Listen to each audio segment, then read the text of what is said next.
हीउ निर्वाण पीड़िका जो ऑनलाइन लेक्चर सिलसिलो आहे।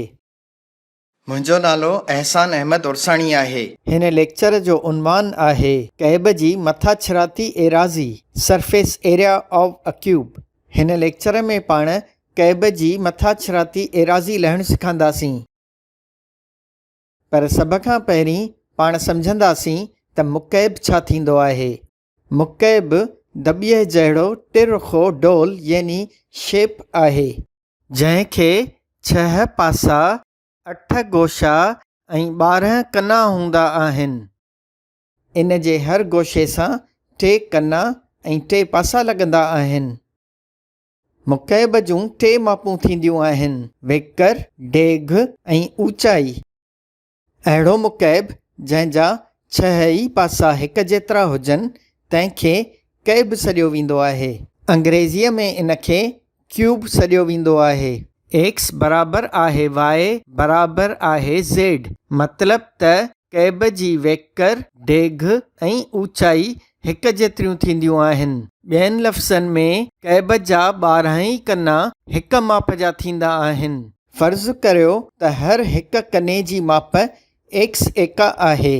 उन सूरत में कैब जे हर पासे जी एराज़ी थींदी एक्स ज़रबिया एक्स यानी चौरस एक्स एका। जीअं त हिन कैब जे हर पासे जी एराज़ी चौरस एक्स एका आहे, इन जे मथाछिरे जी कुल एराज़ी 6 दफ़ा चौरस एक्स एका थींदी। मतिलब त ए बराबरि आहे 6 चौरस x. A is equal to 6x square. अचो त कैब जी मथाछिराती एराज़ीअ खे हिक मिसाल सां सम्झूं। शहमीर पंहिंजे दोस्त लाइ तोहफ़ो अहिड़े दॿे में बंदि कयो आहे जंहिंजी डेघ, वेकर ऐं ऊचाई 6 सेंटीमीटर आहे। ॿुधायो त खेसि घटि में घटि केतिरो ज़ेब पोश यानी गिफ्ट पेपर घुर्बल आहे। ए बराबरि आहे 6 चौरस एक्स। जॾहिं त चौरस एक्स जो मतिलबु आहे एक्स ज़रबिया एक्स। हिते एक्स हिक कने जी माप जी नुमाइंदगी करे थो। एक्स बराबरि आहे 6 सेंटीमीटर। तंहिं करे पाण कैलकुलेटर खणंदासीं ऐं 6 ज़रबिया 6 ज़रबिया 6 लहंदासीं। जवाबु मिलियो 216। सेंटीमीटर ज़रबिया सेंटीमीटर बराबरि आहे चौरस सेंटीमीटर। यादि रखो त एराज़ी हमेशा चौरस एकनि में मापबी आहे।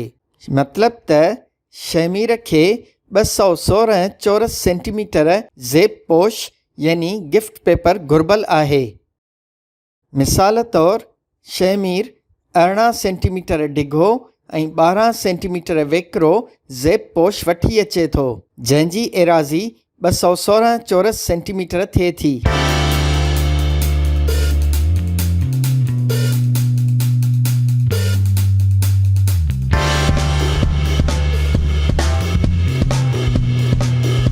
इन सां ई हीउ लेक्चर पंहिंजी पुॼाणीअ ते पहुतो।